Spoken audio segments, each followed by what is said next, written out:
What's up guys, Mark's here, Everything Tenray, and we're out in the garage, and I thought I better do a little update for you guys on my winter maintenance, how far we have come and what I have left, and a special little announcement as well, a little surprise. For some of you it might not be a surprise, but anyways. So at this time we have done pretty much all the big important points when it comes to the maintenance. We have removed the front fork. We have removed the cartridge from the front fork. You know, I had a damaged outer tube, or the golden tube. I have a new one that's indoors. The cartridges are in as well. It's just one point that I need to address for the front that I will get to in a minute. We have replaced the front and rear sprocket, the chain. We have replaced the bearings in the front and rear wheel. We have also removed the swing arm, checked the bearings, cleaned and greased. Same goes for the link arm and the steering stem. Everything has been removed. I have checked all my wiring.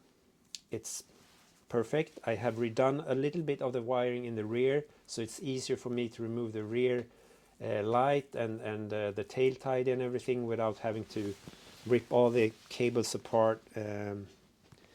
We have installed a Scott steering damper, and that's why I also have the tubes in here from removing the triple and checking the bearings in the steering stem.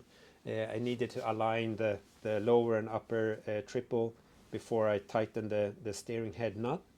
And yeah, we have some more electricity or wiring that needs to be redone, and I will get to that little special announcement.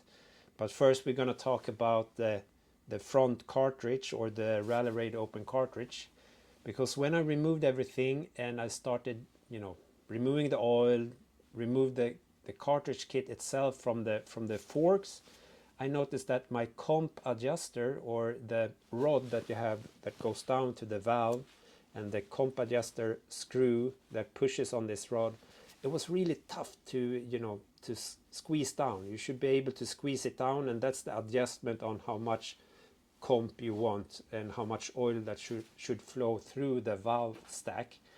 And it was really hard, and then click, it clicked. And it's not supposed to do that. It's going to be progressively getting harder when you push it, but it's going to be a smooth travel, a couple of millimeters. I think it's like 3 or 4 millimeters of travel that the rod can do there, and it wasn't. So I talked to Rally Raid and to Jon. Great support for Jon, sending him a message on Facebook, and he called me up straight away. And I took a little video and explained everything, that I didn't think it was normal. And he said, yep, that could be this and that. So it's either a O-ring that's down there that pushing on the needle, or a bent washer. And might be due to all the shit I put my front fork through and bottoming him out a lot of times as well. So I will fix that, but to solve that, you need a special tool. You need a clamp, a 30mm clamp, so I can clamp the cartridge in a vise, because the body of the cartridge is not metal. It's not carbon fiber. It's some kind of composite material. So you cannot just clamp it in a vise, because you will crack it. So I need to clamp it in a vise with a 30mm clamp that he is sending to me. And then I need to heat up all the Loctite to be able to remove some parts of the cartridge. So I will make a video on that, so you guys can see how you do servicing in it. If you're gonna revalve it or something like that.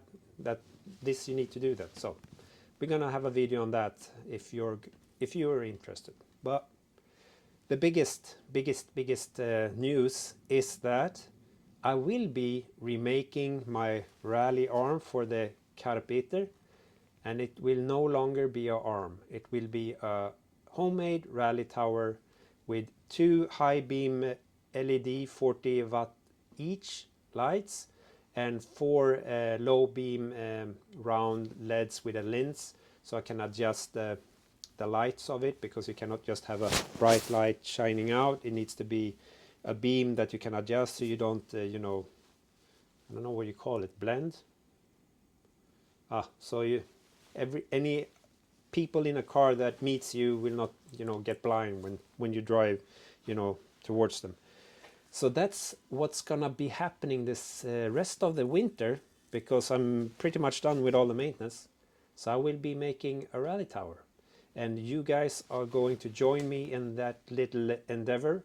And it will be like last year. It will be most likely 3 or 4 episodes of the build. So first, you know, just planning, you know, my thought, how I think it's, you know, how I should go to get to the end point, so to say, all the features and things in the tower itself. I will actually try to make the windshield myself as well. I have some special plastic or acrylic for that one that you can heat up and bend.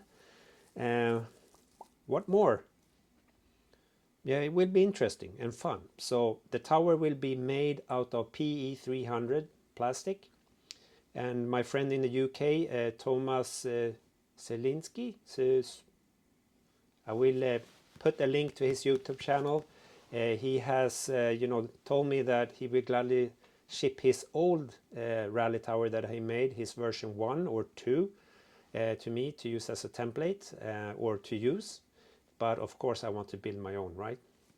So we're gonna maybe receive that before I start, and I can use that as a template, but I will start off before that, of course, anyways. Putting on the OEM sides. I don't know if I'm gonna keep the plastic sides with the rally tower or skip those.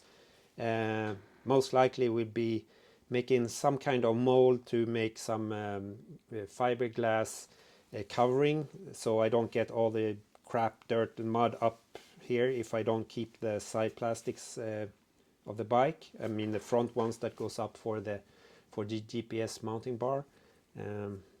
Yeah, it will be interesting. So I hope this little update was a good one for you guys, so you know where I'm at.